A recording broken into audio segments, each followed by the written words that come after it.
But yeah, how's everybody doing? It is our Wednesday show. I have to say, Linz, I look forward to this. I really do. I have a lot of fun just getting to shoot the breeze, chat with fans. And let's see, we're going to pull up the Discord here in a second so that we can see your guys' commentary. You can go to the Lindsey Stirling Discord, and there is a tab. It's called the Upside Chat. And that way we can, we can chat with you. Yeah. We can see your comments. Like, let's see, I'm going to show you. Well, I was just about to read Andy's comment, but it's okay. I'm going to read it. It says, shit's rolling. Let's see. Classic Andy. Yes. If you want to text Drew back, he just texted something. I just enabled the call, so he should see it now. So everybody, today, Fish. By the way, guys, for those of you who might be here for the first time, Fish's name is Lindsey Fishman. Yeah. So of course, then it gets confusing on tour. For some reason, Lindsey has a lot of Lindseys on tour. So obviously, Lindsey Stirling gets called Lindsey because it's her tour. Hierarchy. Sorry, yeah, I'm the boss. I mean, and so the rest of us have to, we have to get creative with our nicknames. And I mean, I guess mine's not really creative though. Fishman, Fish. I like it. Yeah, I like it. I think it's very fitting. Especially the funniest part about it is that you're allergic. I'm allergic to fish. Yeah. So like just today we ran into that, and I laughed to myself. I'm like, I never noticed that. Yeah. Should we talk about where we are, what we're doing, or yes, okay, guys. This is also one of my favorite things about this radio room is that I feel like I can kind of like share things that I wouldn't normally announce quite yet, but I'm like secrets. We don't talk about this stuff. This is just for like our people. Yeah, you guys are our people. So we are actually in Nashville right now. We just arrived today. Tennessee. That's not Nashville, Indiana, which we learned is a place. Yes, that was very confusing when we had that on our tour schedule, and we were going to Nashville, and it was Indiana, which is a great place, but which was the first Nashville. Yes, the real Nashville. Let's see. So, so we're here. We're here in Nashville, and we're okay. Well, I'll tell you what we're doing. We are going to be filming a music video with someone very special. Someone that obviously this is like, I don't want to overhype it, but kind of a lifelong dream of mine. I was actually just telling my best friend from high school that I'm filming a music video with this person. Oh my gosh, I see Allie. She goes, oh my gosh. So I was talking to my best friend from high school, Michelle, love Michelle BeClaire. And she goes, oh my gosh, you're filming a music video with, oh my gosh, you guys are so funny in the chat. Mark just posted a video of me dancing that's actually quite a long GIF. Yeah, wow. There's a lot of really fancy dance moves in there. That's actually a really impressive. You guys, your new TikTok dance, go to the Discord, you will see it. We should actually probably do that to the music video song. We should. That should be the dance. Yeah, for Love Goes On and On. So if you haven't caught on yet, it's Amy Lee. I'm going to be filming a music video for Love Goes On with Amy Lee, and I literally my friend Michelle was dying because she's like, oh my gosh, we used to lip sync to her songs and like make music videos, and now you're going to actually make a real music video with her. And I was like, I know, it's happening. We're doing it. I think what we should explain though is that we've been like trying to do this for a long time. Yes, but things kept coming up, like schedules just kept, thanks Mark, schedules just kept conflicting. A giant pandemic happened when we were starting to plan that whole thing where we shut down for 2 years. It was difficult. One thing after the other. I always really intended on making a music video for this song. And the time had kind of passed. It's like I'm already working on a new album. The album cycle had moved on. The tour's done. Yep. And so it makes no sense. But I told my managers, my team, I was like, there's absolutely no way I am not making a music video to this amazing. I love that song. Yeah. And it deserves the video. So it's funny, you sent me, so when you make music videos, sometimes you do these things called animatics where you kind of just make like a slideshow to the song of what you envision the music video looking like. And Lindsey sent me one the other night just to, look it over and whatnot. And I had my headphones on and I turned the volume up all the way. And I texted you, I was like, I forgot how cool this song is. Like, it's a really good song. Yeah. It's like a really, really good song. One of the best songs on the album. Yeah, I agree. Down. And yeah, I had to do it. I had no choice. So we are here in Nashville to do that. And even more exciting, maybe, than the music video is that tomorrow we're going to be filming TikToks with Amy. Yes. So stay tuned for some really fun reels and some TikToks. Amy is, okay, I have to also say, not only is she like this legendary, iconic, like rock star, she's also so cool. She's so much cooler than us. Like, well, not only in that way, but she's also cool enough to be like, I'm down to do some weird TikTok stuff. Like, she's not like, some people get really nervous about, well, what are you going to ask me to do? And Amy's like, sure, heck, let's do it. And so we're just going to kind of shoot the breeze tomorrow and film some ridiculous TikToks. And I am so excited. I can't wait. I'm so stoked. Well, you guys, I'm also, aside from being excited about being here in Nashville and that music video that's going to happen, we are going to be doing a little book club today. So many of you joined us when we did the book club over the pandemic, and that was so cool. We did Daring Greatly, and this one's just going to be like a one shot where we're just, instead of talking about it over a series of weeks, I thought through some of these upside audio rooms that, you know, me and Fish would review a book, and we actually have the pleasure of having Drew join us today. So we'll bring him in a second. But the book that we read, and some of you may or may not have read it, if you didn't read it, it doesn't matter. You can join in, you can comment. And if you did read it as well, then please like join in as a, you know, part of the conversation in terms of what you liked about the book. But it's Be a Triangle. It's by Lily Singh, who's one of my good friends. And we're just going to be talking about it, and it's really, I don't know. Well, here, I'll bring Drew in first. So, we're inviting Drew to come in and chat with us. And for those of you who live under a box, Drew is my drummer. I hope you know that, because he's been with me since day one, literally day one of, and here he is. Hello, can you hear me? Yeah, I can hear you. All right. Well, I'm glad it worked out. For a second there, the call request button wasn't working, and I was like, oh no. That was our bad. That was my fault. I pressed enable call-ins, and apparently I had to press it again. So, you know. Well, we got it now. Still learning.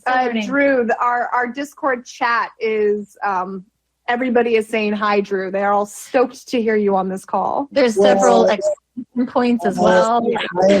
I'm stoked to be here. It's exciting when you hit me up a couple days ago about being on, talk about mental health, meditation, Lily's book. I was all about it.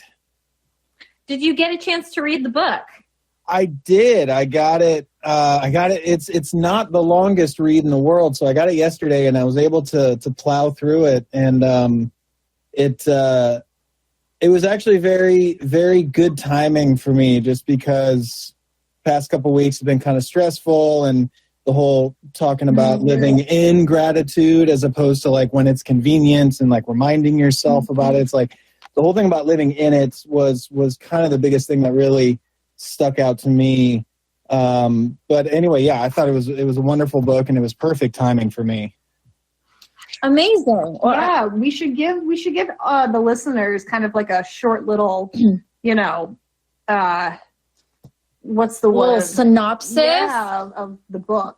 I mean, I would love to just like kind of just start discussing it, but I guess in a nutshell, maybe we say kind of what we felt it was. Our fans putting in there. No, these are my notes. Those are your notes. Okay, well, I got my notes. You got your notes. Love it. Look, I took pictures. Yeah. Yours are way cooler than mine. Mine have highlighting in it. Okay, I feel like an underachiever. Get on my level. Okay. I took a bunch of photos of different pages that I was like, ooh, we should talk about this. Okay. I need to get up to your level. Okay, I have notes and underlined and like things with asterisks by them. Okay, first of all, so the book, Be a Triangle.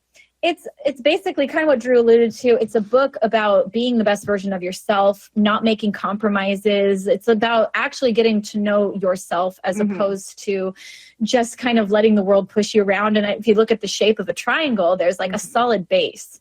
And it's, and then it's supported by the supporting side. So it's kind of this really beautiful analogy about like finding your center, finding your base. Who are you? So that unlike another shape that can be like pushed around and stuff, like you're solid. Yeah. And I really liked, and so I'll just kind of kick it off with some of the stuff I would love this to just be a conversation as we talk through some of our thoughts and favorite things. But I like how she said, choose 3 words to describe yourself. I wrote my 3 words down. Oh, you did. So I want to challenge everybody to maybe take a second and think of, what 3 words, if you were going to pick 3 adjectives to describe you, what would they be? What did you pick? I chose the words empathetic, cautious, and hopeful. Ooh. Yeah. And when I chose the word cautious, the image of you jumping out of the car to see if you could get a ticket from the parking, and I was like, I don't think we should do that. Like, that picture popped into my head because I feel like I'm always the one who's kind of like pumping the brakes a little bit, like, wait a minute, let's think about this. Yes, you're also like a caretaker in that way. You're kind of like you look after people. You're cautious. I would say more so for others than even yourself. That's very true. Yeah, very nurturing. What about you, Drew? I kind of had some difficulty with just pinning down 3. Definitely, like, I guess it doesn't all have to be like super positive necessarily, but I kind of, one that like came to me was I'm always a little unsettled, always moving, but I am definitely like thoughtful, caring, and I guess unsettled, if that makes any sense. Yeah, I get that. Yeah, absolutely. What were your 3 words? Gosh, I know that one was creative. I feel like I thrive on creativity. Yeah. I had actually empathetic as well. I like to think that I hopefully think that's one of my words. Yeah. And then I can't remember. I know I had one that was a little less than favorable because we all have different sides to ourselves, and actually I'm unlike you. I didn't write it down, so it'll come to me. But I see lots of ones in the chat as well of like generous, talkative, curious. Ooh, curious. That's a great word. Creative, loyal, steadfast. Lots of empathetic, which I love seeing because, and I feel that in our fan groups. I do. I do feel like, and I've been told that by other people, they say your fans are a very like supportive, kind community, and that's empathy. Yeah. And okay, so about these 3 words though, so for those of you who didn't read the book, I want you guys to say, what, like, did it stand out to you how she talked about you're not always these 3 things? Yes, absolutely. I thought that was such a good point. Do any of you kind of want to go into that? I mean, I definitely, because I think one of the things that people often do is, we are so inundated with these like personality tests and these things that are very defining. And I think it can get kind of toxic in a way of thinking that is then our personality, and there is no growth one way or the other from these, kind of commercialized personality tests that aren't really accurate or based in anything truthful or scientific or anything like that. Yeah. I think there's tons of truth to that because, like, especially when you get those like homogenized tests that are saying like, well, you're an introvert or you're an extrovert. I'm like, man, some days I'm an introvert, some days I'm an extrovert. It's like, I feel like it's a daily, things change on a daily basis when it comes to personality traits, Yeah, it just depends on how I feel that day. Oh, I remember my other word actually was a positive one. Sorry, it was dreamer. I'm a dreamer. And so going along with what you're saying, what you guys are both saying is, I thought it was so interesting that she's like, you're not always these 3 things. And I know that we've all had conversations together where we've talked about, I don't know what's wrong with me. Is this the statement I say where it's like, lately, like, I don't believe in myself at all. I'm not dreaming. I'm doubting myself like crazy in this chapter or this week or this like moment in my life. It's like, maybe I am a dreamer, but that doesn't mean that I have times and seasons where I don't dream, or I may be a hard worker. That could be another word that definitely describes all of us. But just because I'm going through a time where maybe my mental health is at stake and I'm not driven, like, it's okay that we don't always feel like we are 100% lining up with what we think we are. And that's really devastating for so many of us when you realize, like, I'm not fitting my own freaking definition. Yeah. But I think giving yourself the grace that every situation will bring out slightly different parts of your weaknesses and your strengths. It's like, I watch the Great British Baking Show sometimes, and it's interesting how they're making these recipes, and it's the same cake that they've made before, and it's all the same ingredients, but because they added the sugar in a little too early, or because they're like it's hotter in the tent, and so it's not setting the way it normally does, the cake is different that day. Yeah. And I was we're all cakes. We're all just a bunch of cakes. And like, situations may make you maybe not as confident in this day. Yeah. And that doesn't mean you're broken. It doesn't mean that you're not still who you think you are. Yeah, Well, absolutely. That's another reason why I feel like this book was kind of placed in my hands when it was, is because I've been recently, I'm typically a pretty confident person who's able to kind of turn it over. I call it like turning it over to the universe and just kind of having faith that things are going to work out the way they want. And I'm usually pretty positive about things, but recently, I don't know why, it's just been in my head a little bit, just like, the world's out to get me. Everything is not working in my favor. This, that, which, is not somewhere I'm usually at, but I used to be like that a lot, and I found myself kind of reverting to that. So being able to read this book and just actually sit down and kind of almost, to bring this in to kind of meditate on it was like, perfect timing for that, to just be like, no, I mean, this might be who I am. And she also talks about these things that take us out of our typical modes being distractions. And right now I'm like, okay, that was a perfect metaphor for me to look at this. Is like, right now my mental health is where I'm at, is kind of more of a distraction. It's not who I am from now on. It's not who I am. It's just who I am at this moment. Mm-hmm. Yes. Yeah.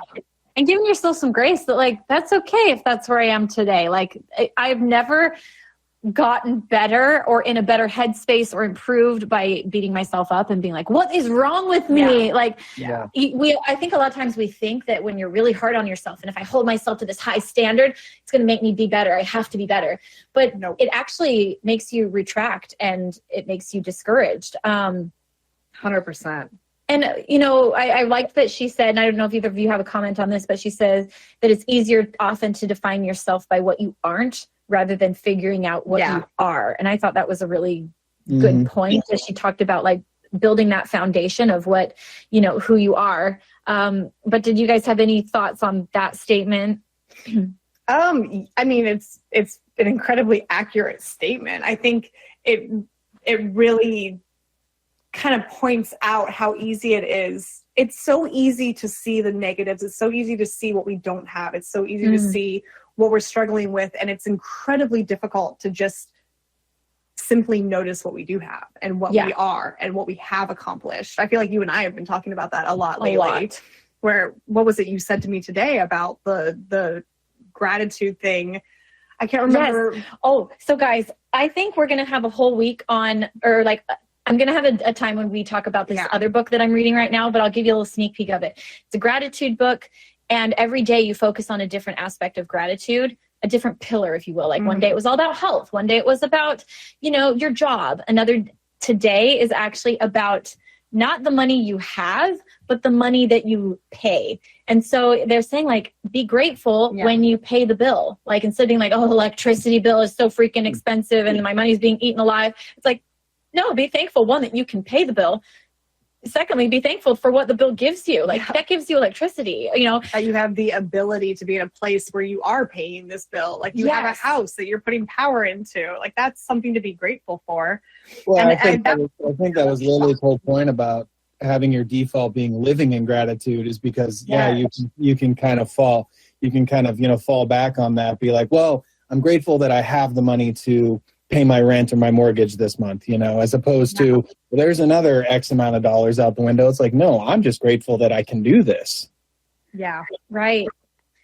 I didn't even connect that to this thought of, like, easier to define yourself by what you aren't rather than what you are. That is very true. And I think she talked about a foundation, and again, that's why the triangle is such a nice analogy.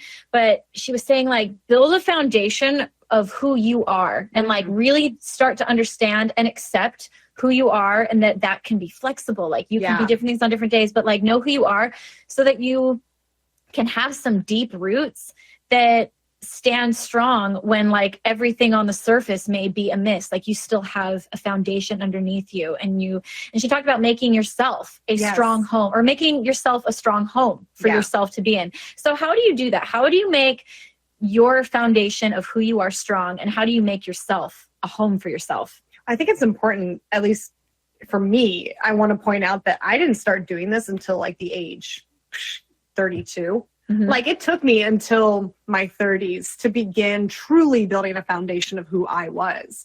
And I think sometimes, we get into our 30s or our 40s or whatever, and we're like, we feel like we should have ourselves together and we should have like a stability, et cetera, but like, that's not the case. You are going to continually be discovering who you are and building your foundations or whatnot. And there is no better time to start than today if you truly don't feel like you have that.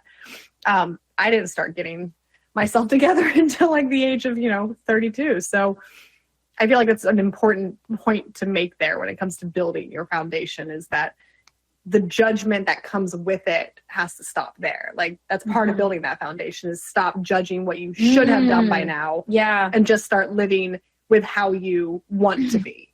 Yes. I love that. And I think sorry, you go on, Drew. Yeah. Well, I was just wholeheartedly agreeing with that. And, I think I've talked to both of you about how I tried to not have the word regret in my vocabulary, because if I were to live in regret for the things I've done, or the things that may have been done to me, or XYZ on that part, but there's nothing I can do for the most part about any of that now. So yeah, just building that foundation of who I am now and moving forward on that, for me, is the best way that I can live my life, which is, not thinking about or not dwelling on the past. It's like, I'm not going to shut the door on it, but I'm also not going to, completely ignore it either. So, it's kind of like, exactly. It's like just kind of having that base of like, this is who I am and this is the moving forward. And it was also the same with me. It took me until, I think age 32 was when I really started diving in deep into finding out who I am at the core and who I can be, and what I can give to the universe as opposed to what the universe can give to me. Yeah, that's such a good point. And she talks about that later on. So we'll definitely dive into that whole subject a little bit. And I think one of the most interesting things I've learned recently about my foundation, like when people sometimes ask me, like, how did you get through anorexia, and come out the other side? How did you, or how do you work on your mental health? And for a while, I was like, I'm not even sure exactly what I have all these things I did, but what was it that actually helped me? And I've realized that mental health work is all about growing self-awareness. It's about being aware of the thoughts you think and realizing that maybe they don't come from the best place. Yeah. It's realizing the influences that are hitting you and what's coming from you and what's coming from outside of you and how you feel about that. It's literally the ability to sit within yourself and say, this is me and that's not. Like anorexia, ooh, that's actually not me. That comes from without me, and I'm going to get that out of here. Or these influences of people peer pressuring me, that doesn't make me feel good. And the voices in my head that are telling me I'm not good enough, that's not fair. It's like becoming acutely aware and more aware of like who you actually are and how you actually feel about things, rather than just being pushed around by the world telling you this is what you should care about and this is how you should be. And to me, that is what has made myself and my own body, like literally my own body that I used to like hate and feel like I lived outside of it because I didn't want to be in it. It started to turn me from that space into feeling like my body is actually a safe place and it's my home, and my spirit, I understand it. It feels good to me. I know myself, and it's a constant process. Yeah. Some days I don't even know myself. Yeah. Today I don't like my body, but it's that process of becoming more and more consistently comfortable in that spot to me. But yeah. Yeah, it's on that note, Lily talks about in her book, she says, despite all the problem-solving skills I learned, there was one major thing that I wasn't taught in school or the workplace, how to live a fulfilling life. And I highlighted that because I just thought it was so poignant. Yeah. I realized that, we're not taught those things. We're not taught about having a relationship with ourselves or with our mind or our body or our spirit or whatever, the thing is. At any point growing up, like nobody talks about that. Nobody talks about that in school. And I bring that up too, because I see a lot of people in your chat talking about how, they're this age or that age and they still don't have it figured out. You'll never figure it out totally. Yeah. I feel like that's, again, that's not something that we're taught, and we're just kind of thrown out there and then taught in hindsight how to then tackle, Right. Well, and also, for all of us, this is a topic that has been very taboo for a really long time. It's only within the last decade that self-help books have become a massive part of literature. And suddenly there's so many podcasts on mental health. Like there's so many resources now. So it's like, this is a new territory for almost everybody. Yeah. And so these are conversations that weren't had before. So of course we're all kind of still figuring this out. And I think we'll be figuring it out till we die, because like I said, every situation will bring out a different part of us. And it's just about being like, ooh, that hurt. Why? Yeah. Why did that make me feel less than? Like, and to your point, I love that quote that you just read from her book, because she also talked about how lucky we are that we're in a society, in a place. Like she's talked about her parents, they were immigrants, and she's like, they had to put bread on the table, and they were learning a language, and they were trying to figure out the culture of Canada. They didn't have time for their mental health. They didn't have time, and they also didn't even know that was an option. Yeah. And so she was basically saying, like, we are so privileged that we are in an era where, like, a lot of our parents kind of paved the way for us. Yeah. And while they weren't able to teach us these things, it's because they didn't have the opportunity to learn them. And, so it is quite a privilege to be able to have the awareness and have these conversations, because so many of our parents never got to, and they struggled with all of this stuff. And, Drew, I feel like this is something that you and I have spoken about in the past, just coming from worlds where we're teaching ourselves, mental health and how to be healthy people, and, having the resources to do it now and the gratitude to do it now.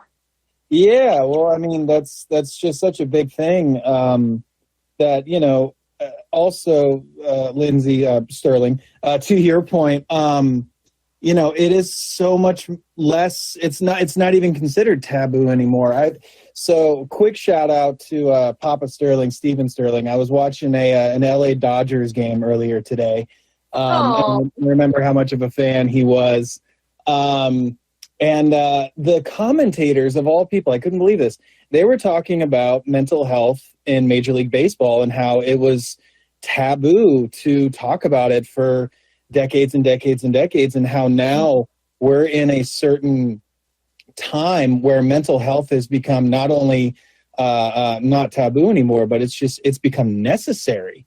So it's just in all facets of life right now. People are realizing, and hopefully our parents' generation and their parents' generations, like they kind of had to bear the brunt of it, but because of the sacrifices that they were able to give up, we've come to learn that without proper mental health, we can't really function and move forward as a society. So I just think it's such a wonderful thing that, we're sitting here talking on basically a radio show about mental health right now, and people are listening in and chiming in and wanting to get involved in it. That's just such a beautiful thing.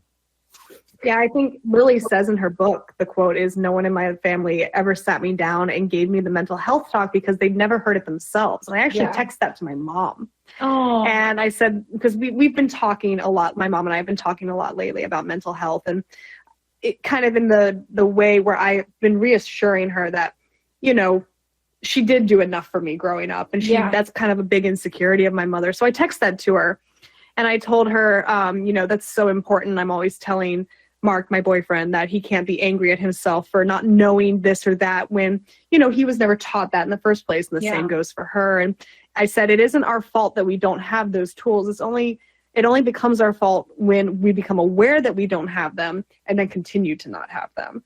And so I text that to her, just, kind of reassuring her that, yes, maybe you didn't do a good job of teaching me about mental health, but that's not your fault, because you weren't taught that. And and they didn't have the resources, they didn't have, like I said, podcasts and, all these books. And like, we have so much at our fingertips now, which in honesty, it leads to some of the mental health problems. That we have so much at our fingertips and so much judgment, but also it also on the flip side has provided us with all the tools possible to help us. So it's like a double-edged sword. And also I really like that in saying that whole thing when she's like, I wasn't taught how to like search for happiness. No one taught me that in school. And it reminds me of the whole point of life is literally, what's the point? We want to love and be loved. And we want to be happy. And yet all of us can like think of people in our lives who are chasing something that the whole goal of it started because they wanted to be happy. Yep. You know, they're like, I want to be successful and earn a bunch of money and all this stuff. But the goal was they wanted it because they want to be happy. But they get so far down this road and so focused on the side goal that they thought would make them happy that they forget that the whole time they were chasing happiness and they left it way behind. Yeah. Like in their pursuit. They forgot why they even started. And I just know so many people in every industry, but especially I'm sure we all see it so many times in the entertainment industry. Yeah. Because anyways, do you guys have any thoughts on that? Oh, 100%. I'm 100%. I actually wrote a note on that. Let me find it. And Drew, if you want to interject at all, I was just going to say one thing. Some of the most miserable people I've ever met in my life were some of the financially richest people I'd ever met in my life. So if that shows you anything, you know, it's like not learning how to develop your own self and your own love for that, and just only focusing on one sort of cash and prizes type way of looking at life. That doesn't necessarily buy you any happiness, you know? Yeah. 100%. To that point, like I know I already mentioned this, but I talk a lot about how I was once severely mentally ill and I was anorexic and so depressed. And I got to this point where I was so horribly sad and hated my life, hated myself so much because what this disease had taken from me. And interestingly enough, it's like the reason I wanted to be, you know, I kind of fell into this trap is because I wanted to feel appealing. I wanted to be loved. I wanted to feel like I had my life in control. All these things I wanted because I wanted to be happy. I wanted to have love, and I felt like I needed to do these things to get it. And yet in chase of all of that, I completely lost sight of the fact that the whole reason I did it all was to be happy. And yet I found myself more alone than ever. And so it's like, sometimes you literally have to stop and look around and be like, wait, no one actually taught me how to be happy. I thought that this was it, but this is not it. Yeah. And like, let's readjust, let's reevaluate here. Cause what is the actual goal? Oh yeah. 100%. I'm still looking for that note. Oh, you're looking for the note. Okay. Interestingly too, you know, when it comes to my parents and my relationship with my parents, like I had two of the most supportive parents you would ever meet. Like, they encouraged me to move to Los Angeles to pursue drums, and you know they encouraged all of that. And where a lot of that came from, and my father and I talk about mental health almost on a daily basis at this point. And a big part of that is, and my dad will admit this, that you know his parents were so emotionally shut off that he just kind of vowed to never do that to his children. You know. Yeah, that's really aware of them. Yeah. That's like learning by opposite example. Yeah. Yeah, so like I said, like our grandparents and our parents' generations really bore the brunt of a lot of the almost anti-mental health thing, where it was like, no, you grow up, you go to school, you get good grades, you do the assignments like Lily talks about in the book, you do the assignments, you go to college, you get a good job, you have a few kids, and you live. That's what happiness is, quote unquote. And you know, at least from my parents' perspective, they're like, no, that sounds awful. I'm never going to make my children do anything they don't want to do. You know? Right. Yeah, absolutely.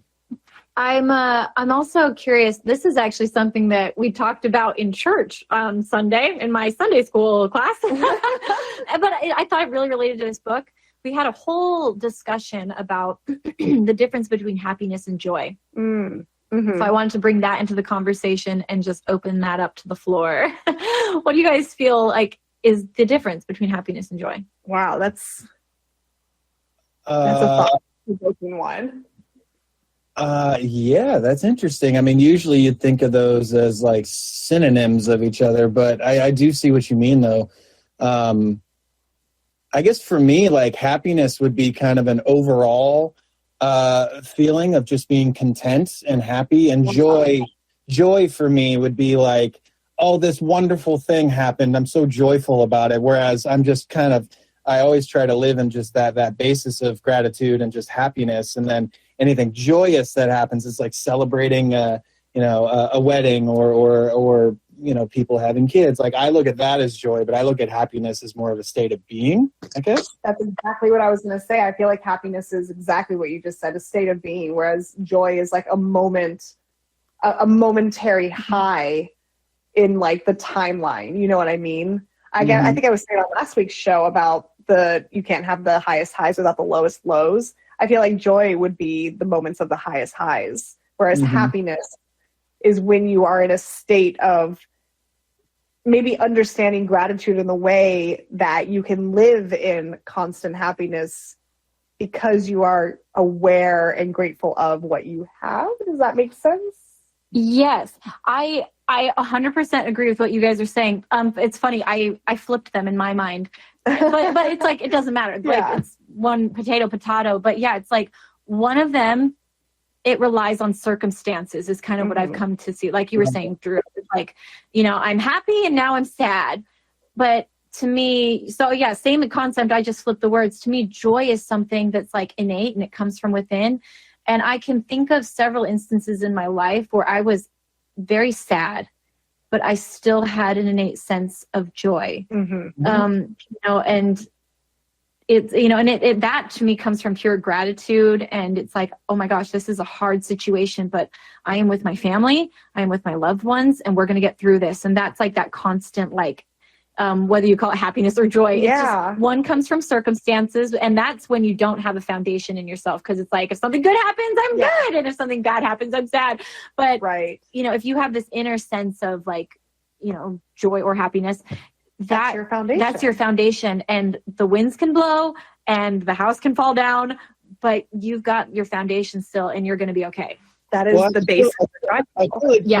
I feel like being a touring group kind of encapsulates all of that too. It's like, I feel like we all have this foundation of joy or happiness, whatever word you want to choose, where we're just so excited to be on the road, playing shows where we're all, especially at this point, we're all such close best friends that we're around all of our, basically family together. But then we have days that just, no matter how great everything else in that foundation is, we have days that suck. And we have days where we feel lonely. And we have, even though we're around 20 of our best friends, we still feel lonely. But when we have that, we have that sort of foundation of happiness, it's easier to come out, and then also having those people to kind of lean on when we need to, you know? Totally. Yeah, 100%. I made a little note here kind of about this topic.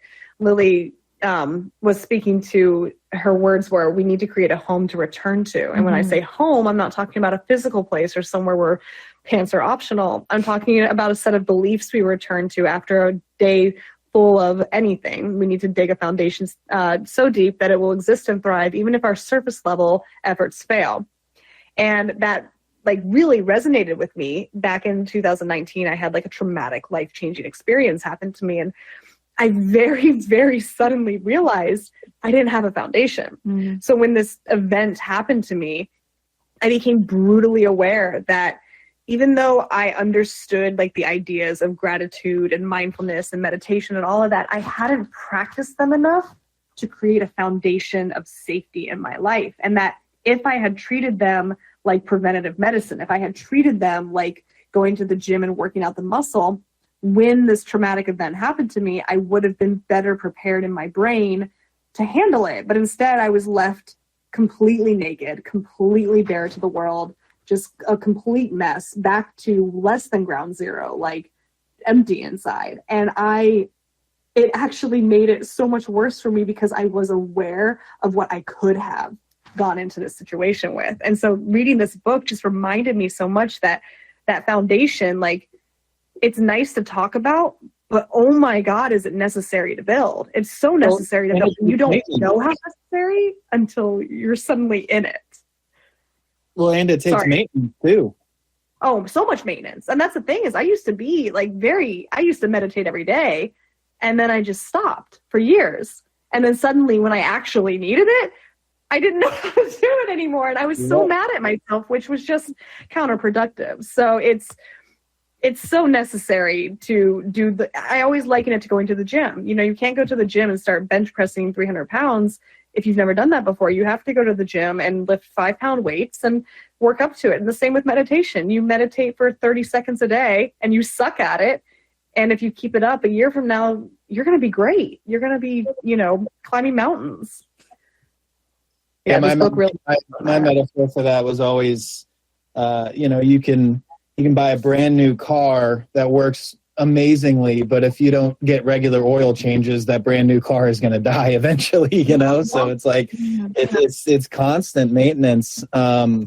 And meditation, and if people are the praying type, like prayer and meditation are definitely forms of maintenance that I like to employ whenever I can.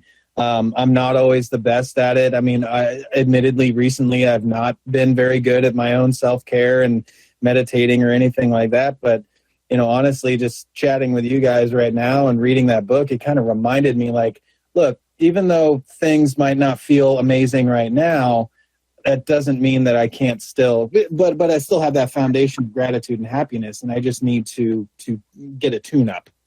Yeah. Zane says, self-care is a freaking job. It is a freaking job. It's funny. I think I told Fish the other day, I was like, my morning routine is getting out of hand. Because, and I've been open with this group that I recently went through a breakup. It was really hard. I felt like, a little bit of my foundation was shattered because I thought I was building the foundation for the rest of my life, really, with this person. And suddenly to be like, oh my gosh, like my foundation is cracked. And it was devastating. So I've put a lot of work into my mental health, and it is not going to notice. My brain is like really grateful. I can tell my heart is healing so much faster because of it. But it is a freaking job.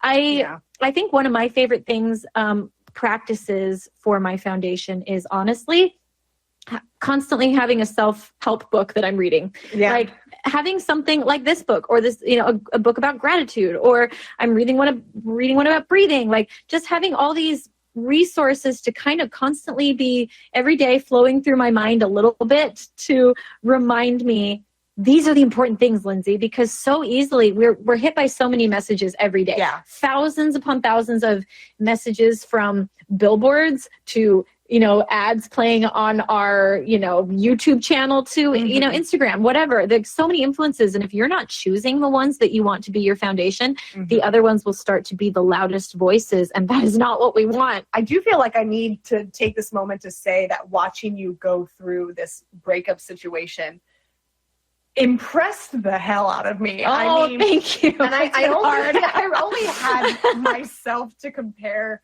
the situation to, I guess. But like, I watched you in real time stay true to your foundation and be able, even though it was really hard for a minute, come back to who you were and step out of the heartache and step out of the pain and just get back to it and be okay in like a genuine way. And like, thank you. It was apparent, and you could see it, you could feel it, all of that. And I was very proud of you. Well, thank you. I worked really hard. If Mark ever breaks up with me, then I will coach you. I'll be your mentor. Mark, please don't break up with me. I'd probably be a terrible mentor. Like, I think this is what I did. I don't know. I will say, though, one thing out of everything I did that I think was the most beneficial was listening to myself and not judging. Yes. There was the time when I needed lots of TV and snacks. And that was okay. And I just kept reminding myself, this is okay. And luckily I have good friends like Fish and like Drew that reached out. To your house. Fish sent me my favorite ice cream, said, hey, I know you need this. And so luckily I had friends that were able to say that's okay, that's where you're at. But then also knowing when it's time to stop and say, I'm done with this. I am going to start reaching out for very positive things. And I'm going to start surrounding myself with good books. And I'm going to start a gratitude journal, I'm going to double down on my gratitude journal, like things like that. I'm going to start working out. I'm going to start taking care, like knowing when. I think that was the thing that saved me through the situation was the awareness of this is where I'm at. Yeah. But now I don't want to be here tomorrow. Having an awareness. And Lily's book talks a lot about this. I think this is a good transition point to go into like the distractions. Because this is this is my favorite part of the book. Yeah, you take the lead on this. Drew, did you want to interject at all? I was going to say, actually, with that segue, I actually have a paragraph that she wrote pulled up that I think was huge, and it actually pertains. And it's I'll just read it real quick. It says, when we go out into the world, we're introduced to an infinite number of things that can capture our attention, distract us, excite us, and scare us. We often forget that we need to cleanse our minds and not just our bodies of all the noise of the world. This is why meditation is crucial when it comes to forming a good relationship with yourself. I just wanted to throw that in there because I thought that kind of played into everything. I think I have that exact same screenshot on my phone. Yeah. I liked her analogy too when she talked about what it wasn't even her. She said that like some actress talked about meditation and she compared it to cleaning her watch. Yeah, her watch had stopped working. Yeah, and she took it in to get repaired, and all it needed, they didn't need to add anything to it, not even chemicals. All they did was take this, the pieces of the watch and dip them into water one by one, and they would just keep dipping it, and slowly the dust and residue and rust were all coming off. And that's like meditation, that all these like influences and like you said, Drew, all these distractions and things of the world, they like weigh on us and they attach themselves to us. And meditation is a chance to like tune into your body and your mind and your true self. And it's almost like you're dipping yourself in the water and just letting all those extra things filter out. Yes. Mm-hmm. Which is just such a beautiful analogy. Absolutely. Absolutely. So transitioning then to distractions, this was kind of a new take on this concept for me. I hadn't really perceived this in this way before. I'm excited to hear what you say. Yeah, I loved how she described. I thought when she was going to start talking about distractions, she was going to start talking about things like, seeing, movies about this or that, or, absorbing things in this world are going to distract you from yourself. And that's not at all what it was about. It was more about distractions being, I can't remember the exact example. I think she was talking about like driving to set one day, and she started the day very happy, but then she got a phone call on the way to set and something had gone wrong. And now she was angry. And that anger that she felt, that anger that she felt was a distraction. And I had never really thought about the concept of emotions or things just going wrong as they do in life being a distraction from your innate happiness or your innate gratitude, aka your foundation. Yeah. And that if your foundation was one of joy, if your foundation was one of just kind of a background understanding of gratitude, and you began viewing things like, something going wrong as being a distraction, it is so much easier to step outside of your box and be like, oh, well, it's just a distraction. Let's move on. And that's not me. Yeah, it's not me. I don't need to react this way. I woke up excited about today. I woke up, or I put myself in a place where I, am grateful for this or whatever. This isn't from me. I didn't choose that. Like this morning. I think I was just gonna say, you should tell them this morning. Okay. So Lindsay and I flew to Nashville today, and this morning at 6:00 in the morning, Lindsay called me, and you were angry. You were annoyed. I was frustrated. I all of a sudden got really anxious. I don't even know what. You guys know, I struggle with some anxiety, and I definitely had a moment where I was like, I don't have the right violin case, and I don't know if I should bring Luna because I don't have an extra carry-on and I can't carry her. And it's just so hard to travel with dogs, and it's just you were frustrated. I was very frustrated and starting to have a little bit of a moment. And so, I said, we'll get through this. It's okay. We hung up, and then I sent you a text that said, Lily's book talked about distractions, and we just kind of talked through it. And I pointed out that this is a distraction. This upset feeling is a distraction. We are going to go shoot a music video with Amy freaking Lee. Yeah. This is a distraction. Luna will be fine. We will find a way to get both violins on the plane and Luna. We will make do. We're going to get it done. This is a distraction. We are so grateful to be doing this. And we were fine. Yeah. And everything was fine. And I think it was a really good example of it's okay to be frustrated, but as long as you can view the frustration for what it is and then move past it, that's the key right there. Yes, and I think I look at my sister with her kids and how good she is when they get upset. Like my sister is all my sisters are great moms. My sister Brooke talks to me a lot about her momming experience, and I got to see it firsthand when I lived with her in Missouri during the pandemic. But it's so cool to see how she treats her children's worries and their frustrations, and it's the same way we should all talk to ourselves, because when they are freaking out about something, instead of being like, that's not a big deal, Evelyn, like, there is more. I will get you more. She goes, oh, I'm so sorry that fell. That really upset you, huh? And they go, yeah. And then she says, you know, like, what can we do about it? Like, what do you need? You know, she'll let them vent their frustration and let them know that it's okay to feel sad, but we don't need to let that ruin our whole day. Let me get you another one, or let's figure it out. Like, and like, that's the important thing, I think, to tell ourselves, like, it's okay that I'm having a moment right now and I'm a little bit upset and this is a frustrating situation, but it's going to be okay. Yeah. And then you can move on. It's like patting yourself on the back, that little child. It's okay. I see that you're upset. I feel like we do that a lot. Like, whenever things get frustrating, it's like, I'm really sorry you feel this way. This really sucks. All right, how do we get past it? Let's get through it. Yeah. That's important. That's really important, I think. And I love how Lily put it. I think the book put it in a really beautiful and consumable way, for sure. Drew, sorry, I feel like we're just chatty Cathy's over here. We should have invited you. I'm enjoying it. It's actually kind of ironic, because I was just really listening to you guys, and I don't know if you can, well, you're in Nashville. I don't know if you could tell, the weather really took a turn for the worse, so I was looking outside to make sure everything was okay. Yeah, what's going on outside? I saw some flashes. We're in a tornado watch thing. Oh, okay, good to know. Good to know. Oh, boy. Yeah, but anyway, so kind of ironically, I was a little distracted by that, because I was like, oh, I hope I don't have to go downstairs. But anyway, no, it's back to mental health, you know. Yeah, no, I mean, it's, sorry. Oh, it's okay.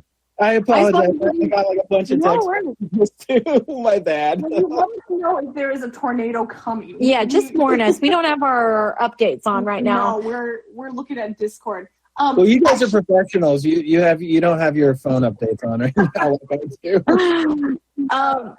I did want to also talk, kind of as we segue, again, with Lily kind of having these incredible perspective changing things in this book for me. It was a short book, but it was a punching. It was nice because it was to the point. She didn't wander around and waste time. She just really had some very strong points that made me want to dive deeper. And one of those points, actually, let me just read this note word for word that I have. I said this whole section was perspective changing for me. And I guess I should read the segment to kind of give some context here. Oh, wow. Yeah, you hear the rain. Oh, yeah, it just started raining quite hard. So Lily was talking about putting things out into the world. She was talking about generosity and service. Yeah, the topic service of is a huge part. I had always, I guess, for me, so my note says, I've always thought of the universe as a big thing that's out there beyond my understanding, omnipotent kind of thinking, or, you know, kind of like an entity, I guess. But that's not the case. And Lily's words made me realize this, that the universe is here. The universe is me. It's you. It's my neighbor, my friends, my family, the 7 billion people sharing this rock. And when we put good vibes or good karma out into the universe, it's not shooting out into an arbitrary place in space. It's sending it into the hearts that beat the same as ours do. The same people who experience joy and sadness, success and failure just the same as we do. And Lily's quote was, gratitude is a word that has lost its gravitas. And I completely agree with that. Yeah, we use gratitude 100%. So willy-nilly now that it's lost its grandeur. It's lost its like importance.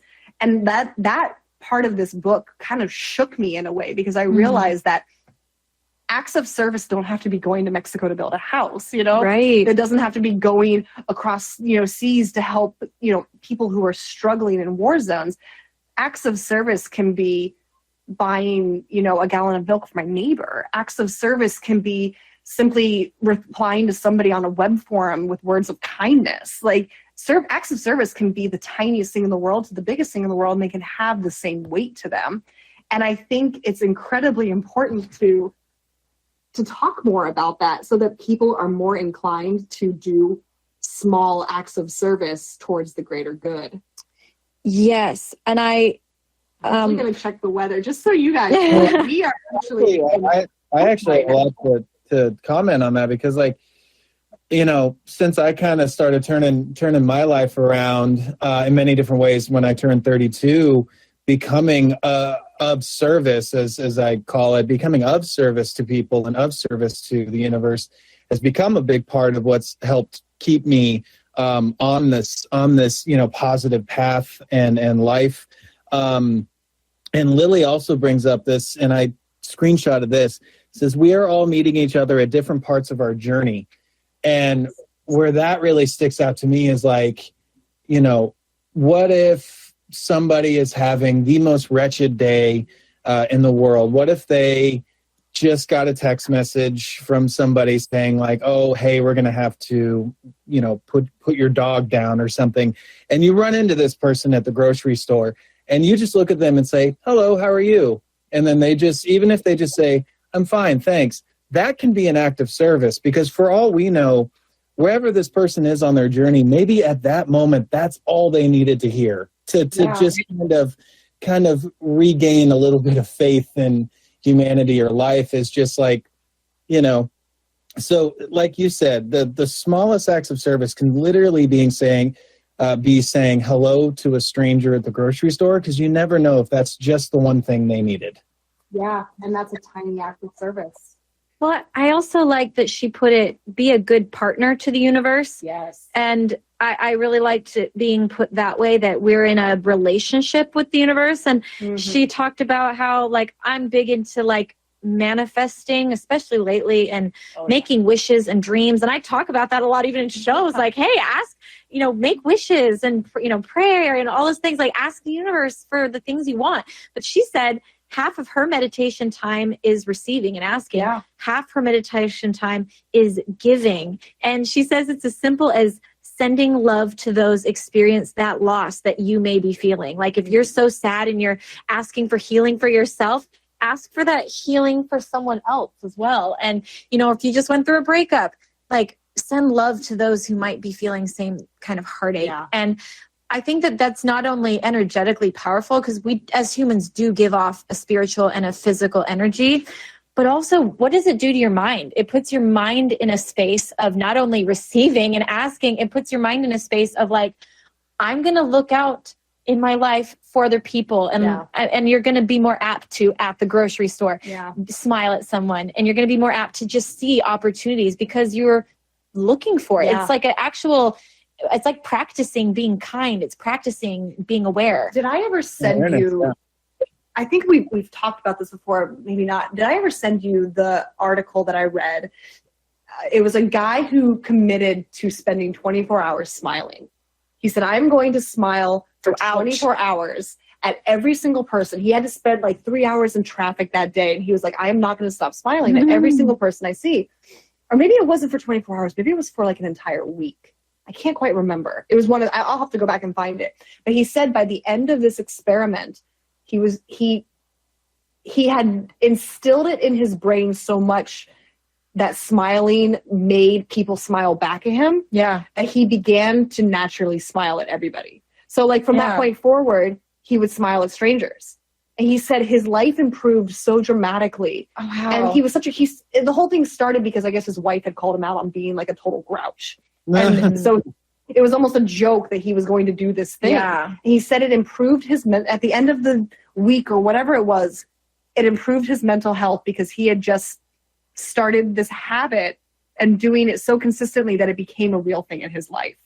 I love that. It's like fake it till you make it, That's exactly what it is. Fake it until you make it. Well, and the truth about service too is that it's just as much for the person doing it as it is for the recipient. We all know 100%. That. It's like acts of service are also acts for self. And it's actually science-based. And she even talks about that in the book, that when you do service, you actually release chemicals of dopamine, which is the happy chemical. Yes. And it's scientifically backed that by smiling at people or by thinking of other people and being aware of them or by actually serving them, that you create chemicals in your body that make you happier. Yep. And so being a good partner to the universe has to involve thinking and acting for others. And sorry, one last thing before I'll turn it back to you guys.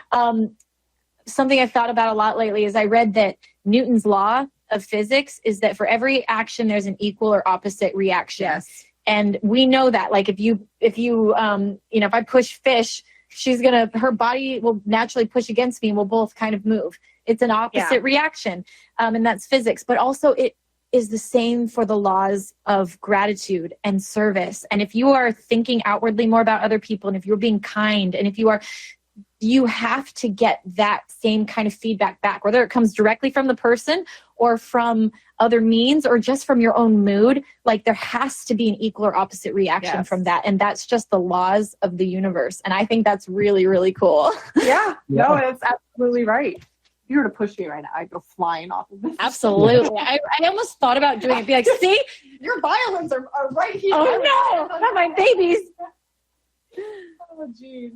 No, I love that. I love that part of the book. And that was like my biggest highlight was this. Is there anything else you wanted to say about it before we... No, Drew, I want to flip it over to you if you have...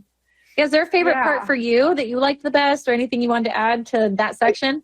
I think, kind of just the couple of biggest things that stuck out to me reading this book were towards the middle and end, where it really dove into a lot of the stuff that I very specifically have been working on for kind of almost the past 4 years, which is, the gratitude, the meditation, and just, being of service. And, the entire chapter just called A Relationship with the Universe, and just pointing out that, that was the quote I love, that she says, sometimes it sets you up for, that sets us up for a lifelong boxing match.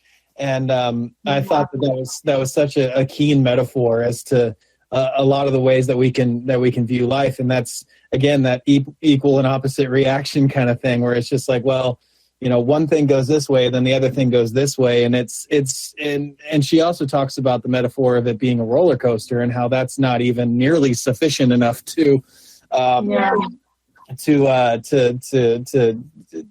put it all together, because that it's like a theme park instead.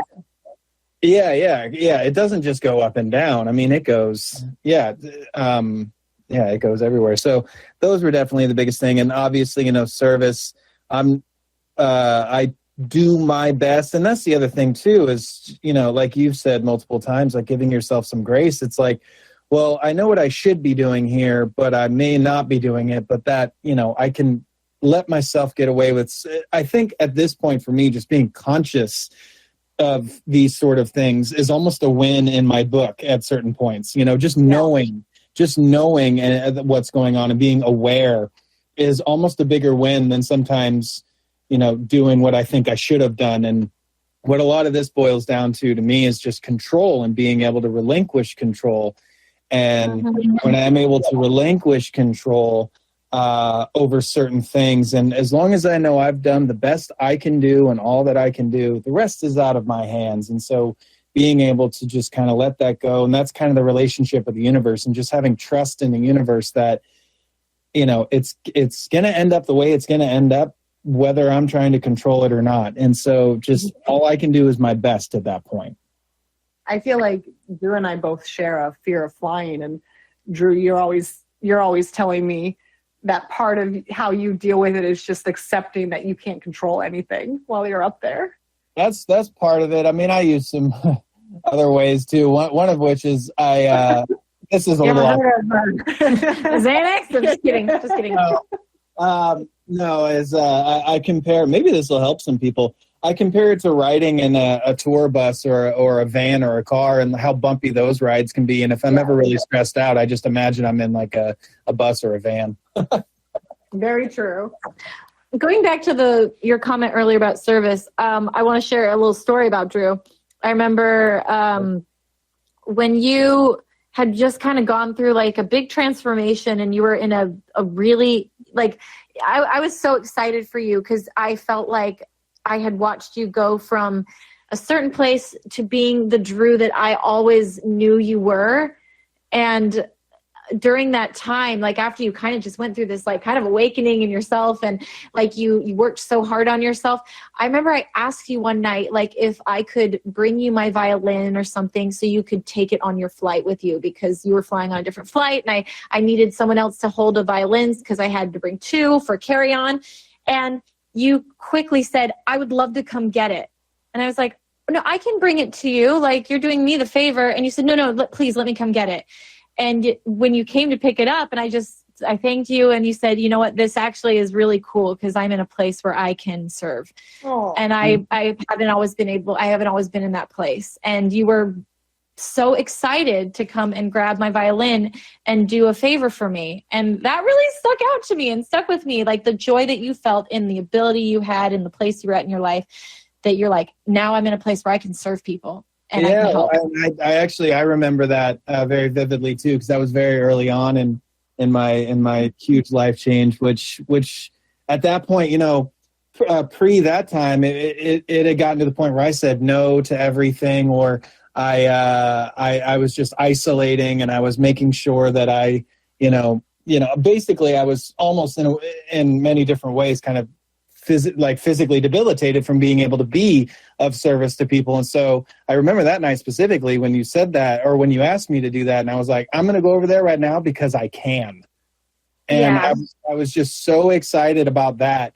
And I was so happy that I was able to be of service that I just hopped right on. I do remember that very specifically. Yeah, it was a really cool moment for me. And I just remember being so like, I should find joy like this in, like, what an ability we all have to jump up and help people. Like, not everybody can do that. And I also really liked how she talked about accepting yourself as more than one thing, and how, like, for example, like, it's so easy. And I really try to stay away from using blanket statements for myself, especially when I'm frustrated. But in any situation, like, but saying like, oh gosh, I'm so stupid. I can't believe I forgot that, and it's like, okay, no, I'm not stupid. I may have done something that wasn't very smart in the moment, but I'm not stupid. Or saying, I can't believe that, like whatever it is, like, I'm so clumsy. Or, if you're having a rough week, I'm so lazy. Why am I so lazy? But she said that when you can accept yourself as more than one thing, of like, okay, I'm having a moment where I'm not as motivated to work or whatever, it helps you see that other people have moments of strengths and weaknesses. And suddenly it's not, that guy is such a jerk. It's more, okay, that wasn't a very nice thing. Or, wow, they're such a horrible, insensitive human. Okay, well, they could have been more sensitive and kind in that moment. But like you were saying, Drew, you never know what somebody else is going through. We all have multifaceted sides to us. We all have so many experiences. And if you are so hard on yourself and expect yourself to be everything all at once, all the time, you won't have the capability to give other people the grace to have a bad moment and see them for more than just a bad moment. Yeah, I mean, you can't give away what you don't have. Absolutely. Yes, 100%. So, and I guess to kind of elaborate on that is, if you or we, I guess, if we end up trying to be, the martyr of a situation, or it's like, well, my life is terrible right now. And, even if it like does feel terrible, being of service is always the right thing to do. But if you're not taking care of yourself mentally, how can you expect to be able to give away what you don't have, i.e. like positivity or happiness? Like, if you don't have that in yourself and you don't have your own foundation for that, then how can you, the ego that you think you can give it to somebody else when you don't even have it, Mm-hmm. Oh, yeah. She also shared a story about her reaction, or her parents' reaction to her sharing that she was bisexual. Yeah. And she comes from a very traditional Indian family. And so this was a terrifying thing for her. And it was very a personal story. And she shared how she had envisioned it in her mind, and she knew the perfect thing that she wanted them to say. And they didn't say that perfect thing, and she said that she always painted this picture in her mind of that moment, of remembering it like it was this really bad reaction. But she's like, and it hurt. But looking back on it now, they were two parents that were surprised, and who were brought up at a time when that wasn't a thing, and they were trying their best. Mm-hmm. And like giving people the grace of like letting them be where they're at right now, and that they're not going to be perfect. And that doesn't mean that, I don't know, just giving people, same with like if someone writes a mean comment on your photo, that doesn't mean that they're a horrible person and that your photo's awful. It just means that maybe they were having a really bad day, and your, vacation post made them feel like even more aware that they hate their job. I actually highlighted that bit. Yeah, me too. Because it popped out at me so much. My little note on it, the part that I had actually highlighted was, she says, nothing in this world is fixed. All of us are constantly changing. And it's important to remember that two things can be true at once. You can be secure in your career, yet suffer from underlying insecurities related to your worth. And the part about that like jumped out at me was, yet again, this is one of those things that I wish that people were taught from a young age. You know, when somebody in my life comments like, oh, you know, look at you, you've been so successful and you're like living this dream life. My immediate gut reaction is to respond, oh, no, my life's a mess. Like, you have no idea how much of a mess it is. Like, Sure, on Instagram, you know, it looks like I'm on point, but like up until now, I've wrapped my entire personality in my work, and that doesn't leave much of a foundation when that disappears. You know, like, it's just all about this perception. It's all about this like, just like she said, the underlying insecurity. Mm-hmm. Yeah, 100%. I loved that part of just like, yeah, we're all so many more pieces, and you have to accept people where you first accept where you're at, because life is a mirror. Yeah. And the sooner you realize that, the sooner you'll start to see the very insecurities you face. You're going to judge people so harshly because you feel that about yourself. And everything in life is just a reflection of your own experience with yourself. And so if you don't accept yourself for being more than one thing, or accept yourself today where you are at, because today's a harder day than other days, there's no way in hell you're going to accept somebody else on their rough day, or you're going to give them, like, I used to be so, I used to struggle a lot with patience, and like if people, you know, like, I don't know, I'd get really frustrated on tour if like someone didn't do their job right. Internally, I'd just be like, and they could tell I was upset. And I've worked really hard on that, because it had to start with me. I had to forgive myself when I made mistakes. I had to not hold myself to this perfect standard. And I was always going to hold other people to a perfect standard. And I wasn't going to be a very good boss until I learned to let myself say that it's okay. I made a mistake today and I'm still all right. Yeah, 100%. So I've been struggling with that recently, because, you know, we're trying to relocate ourselves back to Los Angeles. We've been living in Nashville for like 2 years, and there's just a litany of things that we're trying to figure out that I'm having to turn over to other people. And I think this is kind of what you were alluding to, which is like, why doesn't everybody work at my speed and my pace right now? You know? And so kind of having that thought process and being like, you know what, that's just me trying to control everything. I can only do so much. And again, it's having that, like you said, that kind of that wherewithal to be like, okay, well, just because not everybody's working at my speed doesn't mean it's being done wrong.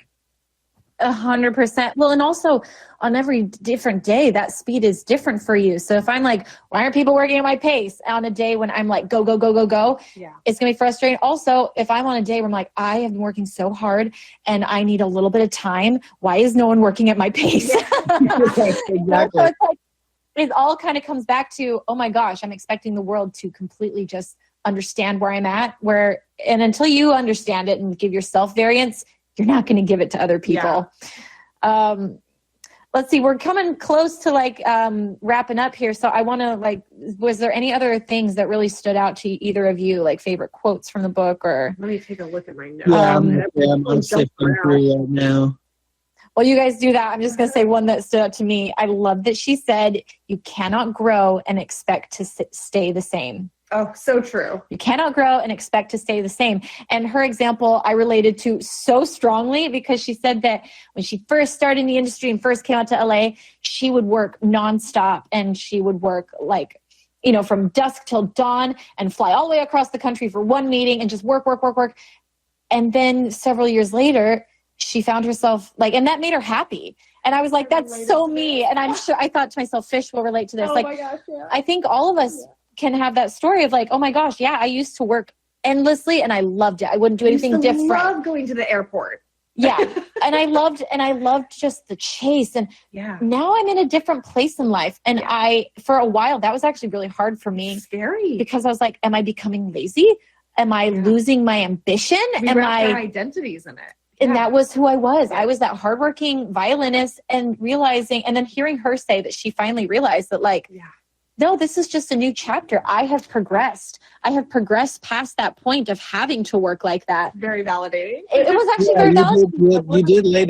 You did lay down all the groundwork to be able to sort of, kind of sit back. And that segues into what I was going to say, where she has that whole section on how to say no. Yeah.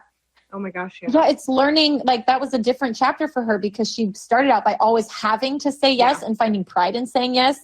And then she learned, no, now it's a new chapter. I have grown. And so, of course, that means I have changed. And now it's time to start to learn to say no and value my time and my mental health, and to not get burnt out, you know? Yeah, I related to that section so much. I used to thrive on all-nighters and just chasing the dream, chasing the opportunity, failing over and over and over again, and, you know, getting a taste of the success and then continuing to chase it. And now I can't do that.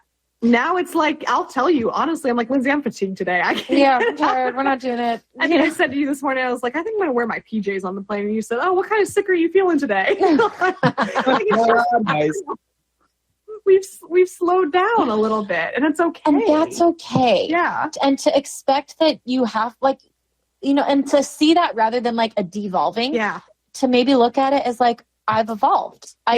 I found sense of self in other things than work. Yeah. Oh, I've started to have balance in my life, and relationships are now a little bit more important to me than like being a workaholic. I've also learned to love myself in a way that I've never loved myself before. Yeah. And I don't know if that comes from the hard work of learning, like, you know, learning to love myself mentally, or if it's just like the natural getting older and maturing. I don't know how much it is one or the other, but it is part of it. Yeah, it is part of it. I definitely didn't feel the need to, you know, put on makeup today or anything. I was just comfortable. I just got on the plane and grumbled at security and got to Nashville, and that was growth for me. And here we are. I remember when we first started touring, which is as of mid-May, that is the 10-year anniversary, which is amazing. That's cool. Yeah. But when we started touring, you know, it was go, go, go. I mean, for that first 3.5 years, it was 9-10 months on the road or flying out and doing this and doing that. And then once all that groundwork was laid, I enjoyed the heck out of it when we did it. But like, now that our touring schedule is a bit lighter and it's more like the 3 to 5 month range, where, you know, basically half of what we used to do, I'm like, you know, I actually enjoy this pace now. Right. I mean, I'm like, thank heavens. I loved it when we toured nonstop, but I don't, honestly, that would not bring me joy right now. No. Like, I miss it when we're not on the road, but by the way, this might be a good time to talk to you about those 6 in a rows we do. Wait, what? Oh, taking one for the crew. Okay, we'll talk later. Andy's in the chat like, yes! Tell him fish. Oh, Lacey, yes, fish. Oh gosh. Okay, we will chat. Hey, that's partially agents. This is not all my doing. Oh gosh. Are we all getting together and doing a breathing thing tonight? Speaking of meditation, we are. Yeah. So we're really excited. Our crew and like my management, and I invited everybody. We'll see who shows up, but I know at least us 3 will be here. Yeah. But we're gonna do like a little group session together, and I've even thought how fun it would be on one of these audio rooms. I've spoken of it before. I want to do one with all of us. Oh, that'd be amazing. Have her guide us through a whole breathing meditation session. But we're gonna start out by just doing it as a crew and a team, and there's so much power that comes from collectively doing something in a group. Mm-hmm. And so, Lacey says, wait, we'll all workers. Lacey says, okay, Lacey's down to work 6 in a row. Lacey, absolutely not. Thank you, Lacey.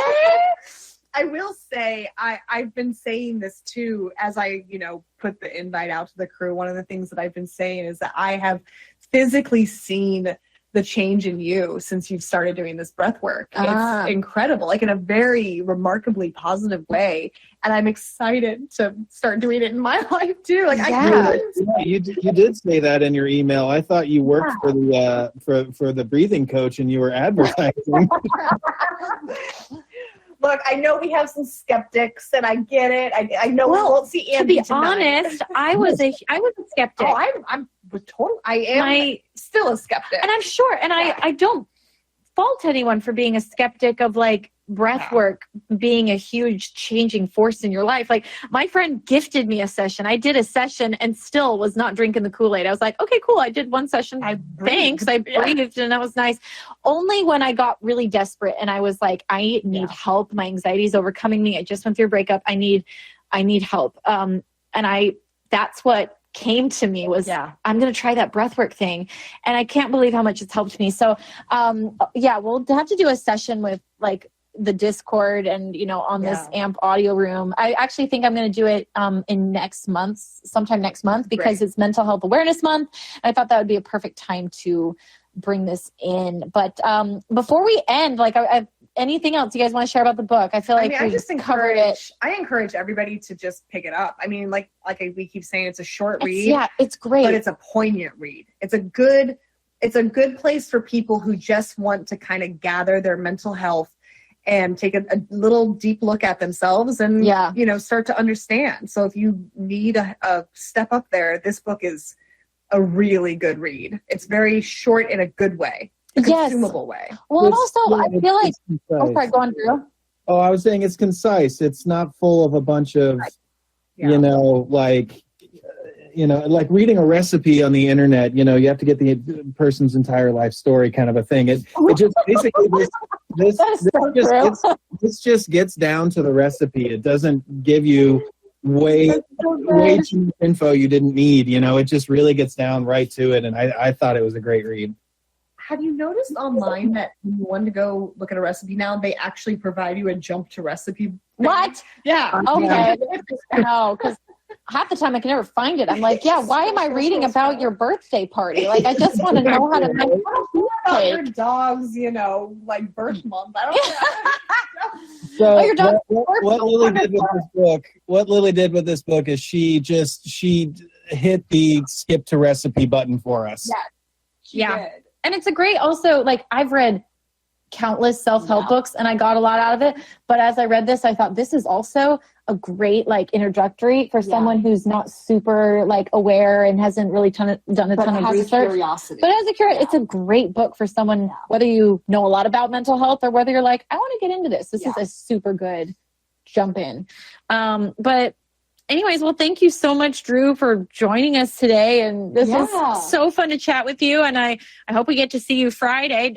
Before we let you go, should we bring in a caller to talk to all of us? Oh, gosh. Yeah, we have 5 minutes. We got 5 minutes. So I'm going to bring in a caller I'm going to have Roxy Pitt because she was at our show in Orlando. Oh. I know this because I saw her Instagrams. And let's see. She should be coming in any second. Hopefully it works. Hey, Roxy. You're muted. Yeah, just tap the little microphone and you'll unmute yourself. Hello. Hello. How are you? We're good. It's a little stormy out here, but we're hanging in there. Are you in Florida? Yes, I am. Yes. Awesome. Well, I remember seeing you at our show. That was so fun to do a show. It'd been a while. Drew, were you sore as I was after that show? I'm still sore. It sounds about right. It brought me such a great joy. Like your show brought so much light back into my life, and I've been going through a lot. So I just wanted to say thank you for that. Well, thank you. Thank you for coming and being out there in the audience. It was such a great crowd, such a fun night. I don't know, one-offs can be sometimes very stressful because we're all trying to remember the show. And literally I was backstage between some numbers. We could not get the zippers up in costumes. I was frantically trying to run into the stage. Bit of a nightmare, but for some reason, that show, even with all the chaos, it was very special. It was like just really fun, warm crowd. So thank you so much. And I hope that everything's going okay for you. I know how sometimes seasons of life are just hard. Oh yeah. Yeah, they are. And your podcast and everything just like brings so much joy. Like y'all, like everything that you guys have talked about, like I think and it definitely has helped me think different on different things that you guys have talked about. And I really appreciate you guys doing this, taking time. You always come up with different ways to like enter this, and it means a lot to us. Well, thank you so much. That means the world. We're new at this. We don't know what we're doing, so we appreciate that you come and hang. Yeah, and, thank you for being a part of the community too. Totally. It means a lot to us. Of course, Awesome. it brings a lot. It means a lot to me as well, and I appreciate it. Do you think that you might come back to Florida again soon? Okay, we hope. I specifically told my agents I want to bring the Christmas show to Florida because we haven't for the last 2 runs of it. And I was like, we got to go to Florida for like the full tour. So hopefully this Christmas we'll be there. Oh, that would be amazing. Fingers crossed. Okay, well, we'll see you there. yes. Thank you so much, Roxy, for calling in and for joining us today. Yeah. Of course. Thank you so much for taking my call. I appreciate it. Absolutely. Have a good one. Oh, you too. Bye. Bye. Let's see. Drew, I guess we'll see you Friday. Hopefully, maybe. Did we ask you yet if you wanted to? We asked. I said I have a restaurant we could go to, or we could just barbecue if we want to. Kids, I know you're going to be shooting all day. So barbecue. Can we just come to you? Can I just invite myself over to your house? We're just coming. We're just coming over. We'll have been shooting all day. We're just going to want to kick our dirty feet up on your sofa. And right, hold on. Friday, it's just going to be cloudy, so I think we're good. I don't think we're going to have tornado warnings. Please, I hope not, because it wouldn't be the first time we found ourselves all in the basement together waiting for the tornado to pass. This is true. I sent Drew Drew this link to this Instagram post from back in 2018. You remember this night? Oh, I do. Where we had to sit in the basement of that theater in Springfield. There was a tornado in Missouri, and we were just like waiting it out. Yeah, our buses were like a mile away from rocking us. In the wind. I remember I crawled into my bunk and I tucked myself in, and suddenly I heard the sirens. And I laid there and I went, did we go back inside? Right. I'm like this is our home. Are we allowed to go in the venue? Yeah. I was like, is there anyone in the venue? It was pretty late, but thankfully there was one person left in the venue and they let us in. Otherwise, what would we have done? A few of us Midwesterners who grew up around tornadoes, like when I got out of my bunk, I was like, I'm too tired. It's fine, people. There was a tornado touchdown a mile away from us that night. It got close. I know that now. I have a video of like a traffic sign flying across the parking lot. I do remember that. We were all like huddled by the door, staring out the door, being like, what's happening? But then it got serious and we all had to go sit quietly in the basement and like just wait. Pray that our trucks and buses were there in the morning. Gosh. It was. Could you imagine? Oh gosh! Well, did the truck drivers come in? I think I remember like a fridge of like little ice cream cones or something that we just like broke into and started eating too. I believe. Yeah. It was a true sleepover. It was great. Yeah. It was yet again another story to tell. Another day in the life on tour. We love it. Well, Drew, we'll have to have you come back, and we'll just have to like shoot the breeze with you one of these days and talk about like tour memories and stuff like literally anytime you want me on, I would love to do it. I love just sitting here, especially chatting about stuff that we all chat about whenever we're together, and just if even one person hears something that reaches them or helps them or anything, just any tidbit, like that makes all of it just worth it. Plus, I just like talking to you guys, so And I will say something that I didn't say, but I should say, is that particularly on this tour, Lindsey, your tour is the only tour I've ever been part of where mental health is not only like a thing, but like a priority, something that like we all talk about, and there's no stigma about it. And like, I don't know how it is on your bus, but on the crew bus, we wake up in the morning and we all hug each other. Like, we're having a bad day. We don't do that, Drew. Let's do that. Let's just start hugging like Yeah. Taylor and Karen and Yeah, like we had, there were a lot of days on the Christmas tour where Glenn and I would just walk up to each other halfway through the day and we'd hug because we were both just feeling real down. And mental health is not a negative thing with your crew, and I think that is so important and should be the norm. It shouldn't be the exception, Well, Fish, you and I have done tours that were mentally breaking down, like they were the worst. I've done those too. Yeah, Drew and I have both experienced enough, unhealthy tours to know how lucky we are to have this crew. Also, Andy, you're the only one who doesn't hug. So Andy keeps saying no hugs, no. That's you're the odd man out, Mr. Niss. You are the odd man out. Also, he gets like one hug a tour, and we all really. Oh, do you guys just group hug him? I mean, sometimes Alec will just wrap him in a hug, and you can see like part of him die inside. It's really beautiful. I like it. It's the like old curmudgeon man inside of Andy that shrivels. All right.